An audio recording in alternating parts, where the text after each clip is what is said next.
எல்லாருக்கும் வணக்கங்க. இது போன வீடியோவோட தொடர்ச்சி தாங்க இது. இப்போ நம்ம மேட்டுப்பாளையம் தாங்க போயிட்டுருக்குறோம். இன்றைக்கி மேட்டுப்பாளையம் தான் போயிட்டுருக்குறோம். போகும்போது பார்த்திங்கன்னா லேசாக மழை தூரிச்சு, ஆனாலும் போகிறக்கு ஒன்றும் பிரச்சனை இல்லைங்க, நல்லா இருந்தது.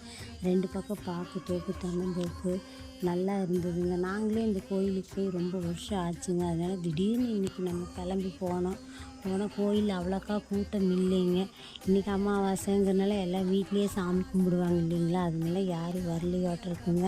அதனால நாங்கள் இன்றைக்கி சாமி ரொம்பவுமே பக்கத்துலேயே போய் கும்பிட்டோங்க. முதல்ல இருந்த வனபத்திரகாளியம்மன் கோயில் மாதிரியே இல்லைங்க, சுத்தமாக மாறி போச்சுங்க. கோபுரமெல்லாம் கட்டி நல்லா எல்லாம் வேலை பார்த்துட்ருக்கிறனால கோயில் கொஞ்சம் அங்கேயும் இங்கேயும் நல்லா கசகசன்னு கூட்டம் இல்லாமல் இருந்தது. நல்லாவே இருந்துச்சுங்க. இந்த கோயில் பார்த்திங்கன்னா நம்ம தொழில் வளம் வர்றதுக்கு, குடும்பத்தில் சண்டை சச்சரவு இந்த மாதிரியெல்லாம் இல்லாமல் இருக்க இந்த அம்மன் கிட்ட போய் வேண்டிட்டால் நிச்சயமாக எல்லாம் நல்லதாக நடக்குங்க. இந்த வீடியோ பிடிச்சிருந்தா லைக் பண்ணுங்கள்.